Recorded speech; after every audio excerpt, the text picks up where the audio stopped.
Selamat pagi untuk anak-anakku di kelas 9. Pada pagi hari ini kita kembali melanjutkan materi pembelajaran kita. Sebelumnya mari kita memulainya di dalam doa. Silahkan ambil sikap dan posisi berdoa. Kita berdoa. Tuhan Yesus, terima kasih buat pagi hari ini. Kami mengucap syukur sebentar akan kembali memulai pembelajaran kami. Tolong kami supaya mengerti dan memahami apa yang diajarkan oleh guru-guru kami. Terima kasih Tuhan Yesus, di dalam nama-Mu kami berdoa mengucap syukur. Amin. Baik anak-anakku, pada pagi hari ini kita lanjut dengan topik gereja yang bersaksi dan melayani di dunia. Gereja yang bersaksi dan melayani di dunia. Nah, sebelumnya kita bisa lihat berbagai pelayanan yang dilakukan gereja di tengah-tengah dunia. Misalkan gereja aktif dalam bidang kemanusiaan, gereja juga terjun ke daerah ataupun tempat-tempat terjadinya bencana alam, dan gereja juga di sana bisa memberikan bantuan dan juga mendirikan dapur umum untuk sementara untuk membantu saudara-saudara yang tertimpa bencana. Gereja juga terjun menjadi relawan di area bencana. Ya, gereja memiliki tagana, taruna tanggap bencana yang telah terlatih untuk membantu pemerintah untuk mengevakuasi korban-korban dari bencana tersebut. Gereja juga hadir menjadi penyuluh di tengah-tengah masyarakat, ya. Gereja mengirimkan orang-orang yang sudah dilatih untuk terjun di lapangan untuk memberikan penyuluhan terkait dengan pertanian, perikanan, perkebunan, dan lain sebagainya.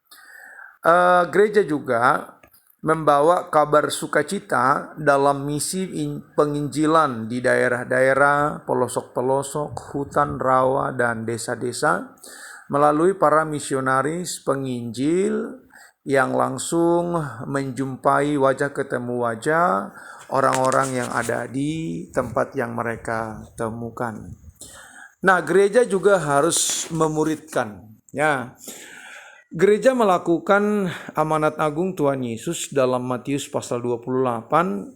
Gereja menjangkau dengan berbagai cara termasuk menggunakan IT dan teknologi serta media. Dalam hal ini, media yang dipakai itu tentunya semua media elektronik, media telekomunikasi, media massa, dan semua alat-alat canggih yang sekarang sudah bisa menyampaikan pesan-pesan ataupun pewartaan Injil melalui media. Gereja juga memuridkan dan mengutus kembali orang-orang yang sudah dijamah Tuhan untuk memuridkan jiwa-jiwa yang lain. Dan ini kembali kepada fungsi eklesia, ek dan kaleo dipanggil dari kegelapan, lalu diutus kembali ke dunia untuk menjangkau petobat baru. Jadi semua kita punya tanggung jawab yang sama untuk boleh menjadi mitra Allah dalam penjangkauan jiwa-jiwa, membawa mereka ke dalam tangan Tuhan dalam pertobatan.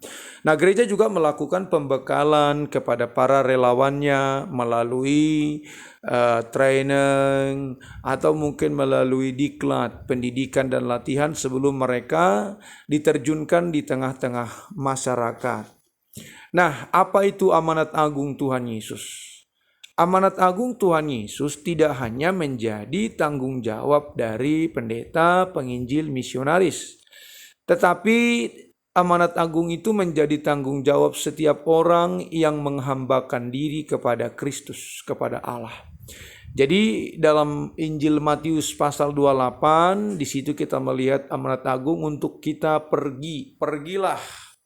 Nah, perintah pergilah berarti pergi untuk menjangkau jiwa-jiwa yang akan dipersembahkan kepada Allah sebagai petobat baru, ya.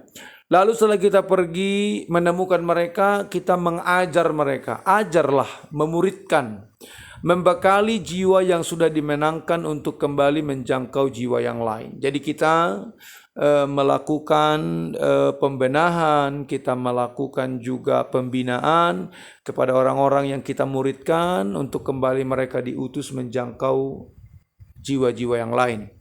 Lalu setelah kita pergi mengajar, lalu kita baptis, ya. Baptislah dalam nama Allah Bapa, Anak dan Roh Kudus, jadikanlah semua bangsa menjadi murid Kristus, ya.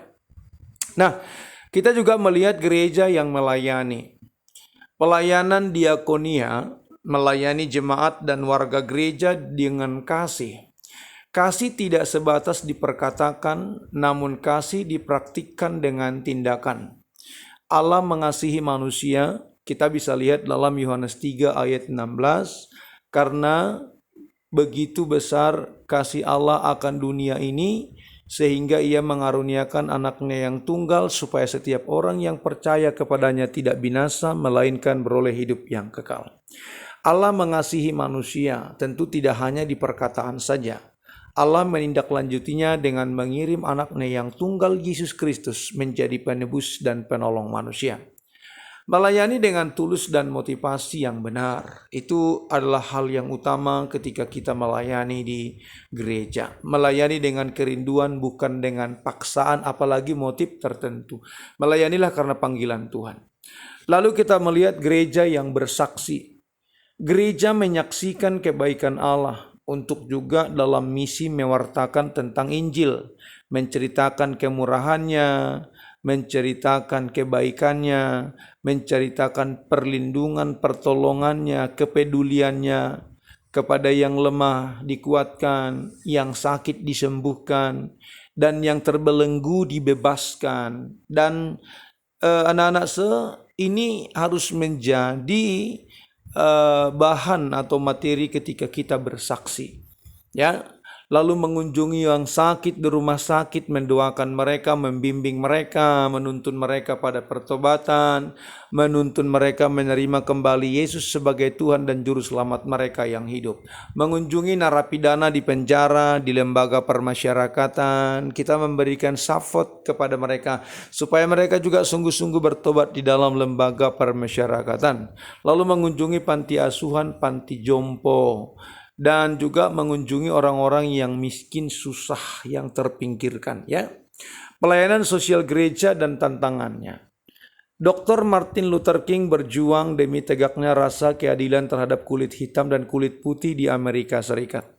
Dan perjuangan Martin ini tidak semua orang suka, sehingga Martin ditembak mati oleh orang-orang yang tidak suka dengan perjuangannya. Gereja memberikan bantuan, kadang dicurigai kristenisasi. Gereja mempunyai peluang besar melakukan kegiatan sosial kemanusiaan di tengah masyarakat. Itulah yang saya bisa sampaikan pada pagi hari ini. Kesimpulannya adalah gereja tidak boleh fokus pada kegiatan bersekutu saja, tetapi juga menggalakkan kegiatan marturia, bersaksi, dan juga melayani. Selanjutnya melakukan kegiatan sosial kemanusiaan dalam lingkup diakonia. Gereja berperan besar dalam melakukan hal positif di tengah-tengah masyarakat. Ini saja penjelasan saya pada hari ini. Jika ada hal yang kurang dipahami terkait dengan materi ini, silakan saya dijapri supaya kita bisa berdiskusi. Terima kasih, Tuhan memberkati, dan kita tutup kembali dalam doa. Tuhan, terima kasih, kami sudah selesai. Tuhan berteraikan, berkatilah pembelajaran kami pada hari ini. Kami akan melanjutkan pembelajaran kami. Tuhan tolong kami, Tuhan bela kami. Terima kasih Bapa. Dalam nama Tuhan Yesus kami berdoa dan mengucap syukur. Amin. Terima kasih untuk kebersamaannya anak-anak, dan selamat belajar dan salam.